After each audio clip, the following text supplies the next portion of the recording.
Welcome back everyone, and for those of you all who did not see the first video, take a look at that first because all the materials you would need for this project would be in that video, and the link for that would be in the upper right hand corner of this video.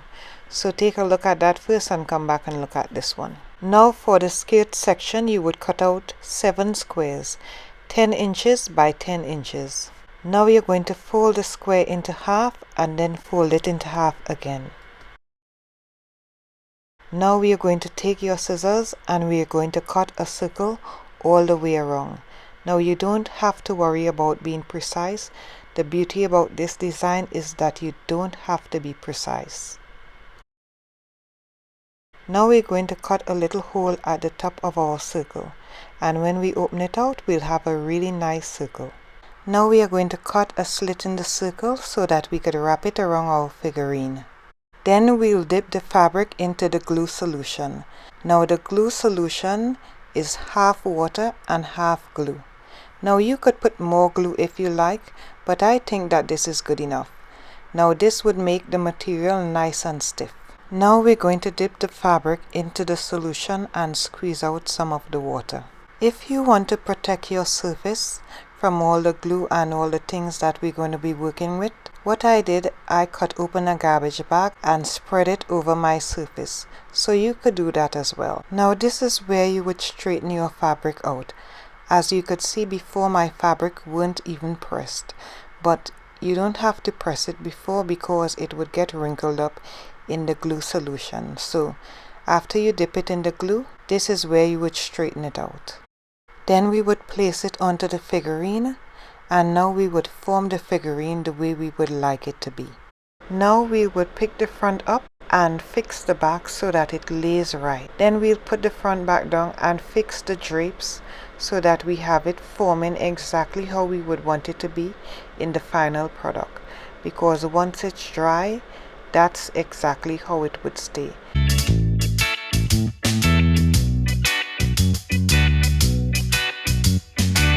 Now we're going to take a second piece, we're going to dip it in the solution, and we're going to place that down covering the first piece that we just placed on our figurine, and we would form that around the figurine as well, making sure that we do the same steps as we did in the beginning.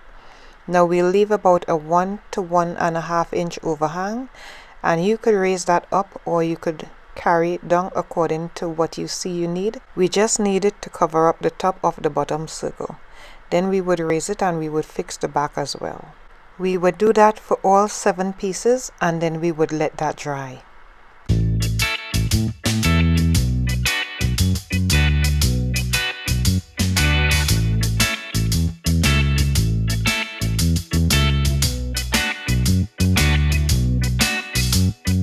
Now that my piece is dried, I realized I did not like the placement of where I place my circles.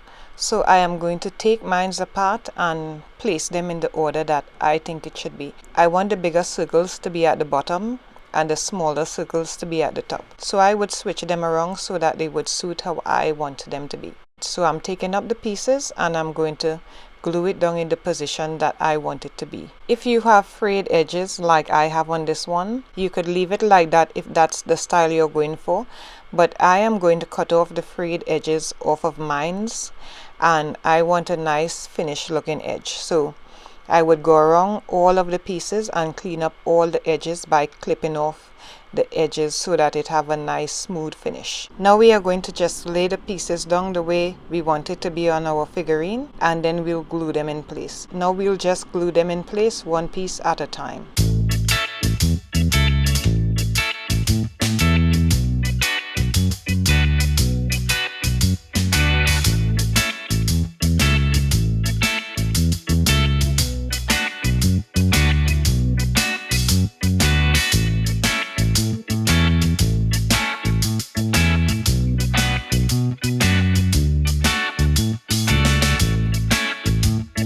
Now we are going to tear off some paper napkins and we're going to use that to give our figurine a more 3D look. So we're going to tear off about how much you think you would need to give it the look that you want it to have, and that would give the figurine the raise that we are looking for. So we'll glue that in place and we'll use that on all our circle pieces. After we're finished with that, we'll turn it around and we'll stick the top part of the fabric to the bottom part of the fabric so that they won't move and they'll stay in place.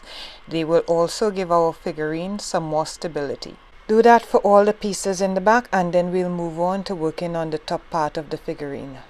Now we are going to cut some strips 1 inch to 2 inches and we're going to use that to wrap the rest of the figurine. Now we're going to dip the strips into the glue solution and we're going to use that and wrap the figurine all the way up.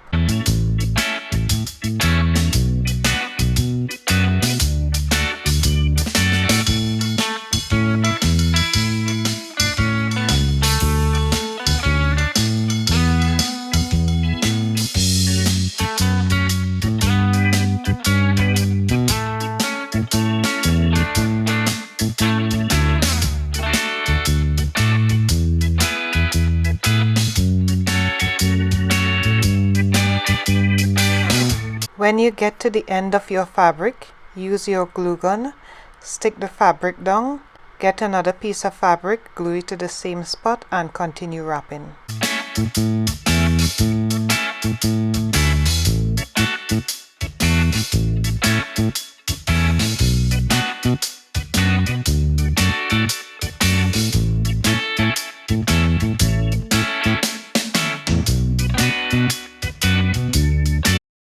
Once you get to the top, you want to drape the neckline the way that you would want it to fall. So take your time and make sure that you have a really nice neckline. Then just take the rest of the fabric, cut it off and glue it down so that we have a nice finished edge.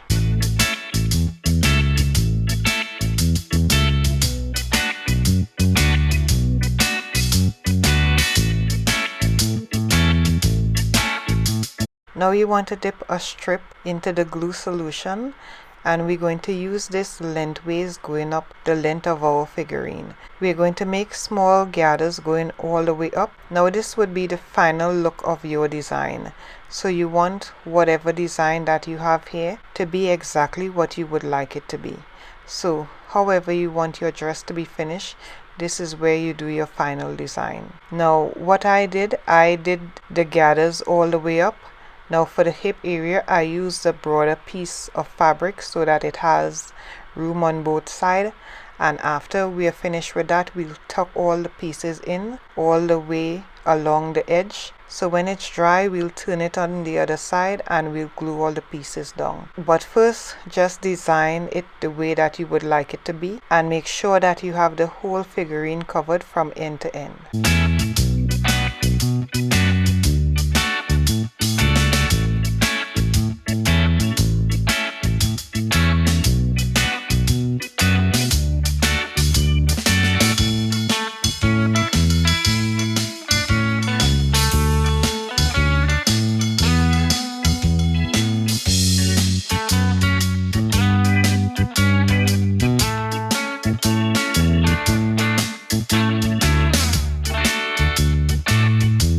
Now that your piece is dry, you could turn it around and then we'll cut all the edges, glue them down so that we have a nice finished back.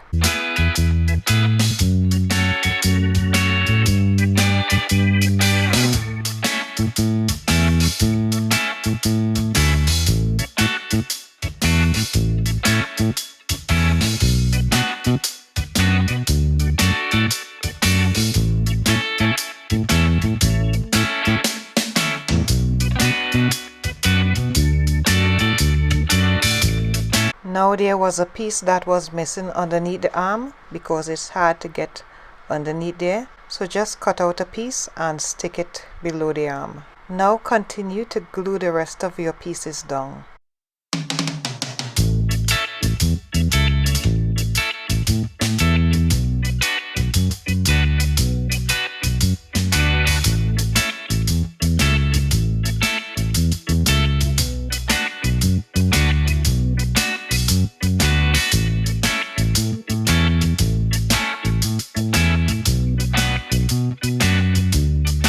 Now after you turn the piece around, if you see any excess, you could still go ahead and trim it off.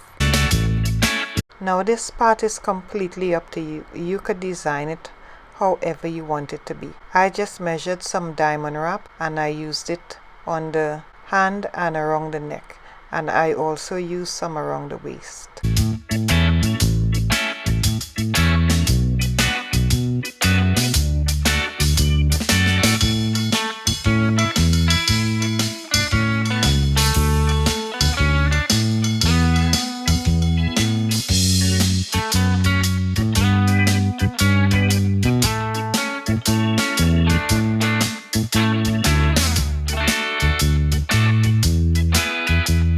Now this is where I got the idea to have the two hands looking the same, and as you could see I tried to cut it off after the figurine was finished, but it's pretty difficult to do it at this point. That's why I showed you all how to do it in the previous tutorial. So if you want it to look the same, do it at that point, because it's pretty difficult to do it afterwards.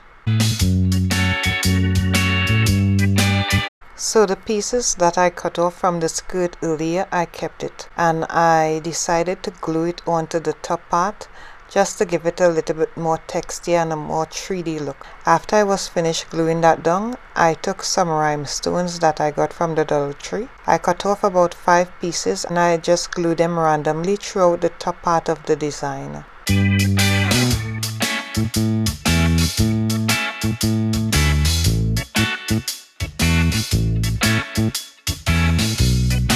After you're finished, just turn your figurine around, place some command strips on the back of your figurine and you could stick it to the wall. Now hope you enjoy your figurine. Don't forget to like, comment and subscribe. And if you like this video, you may also like these as well. See you in the next video.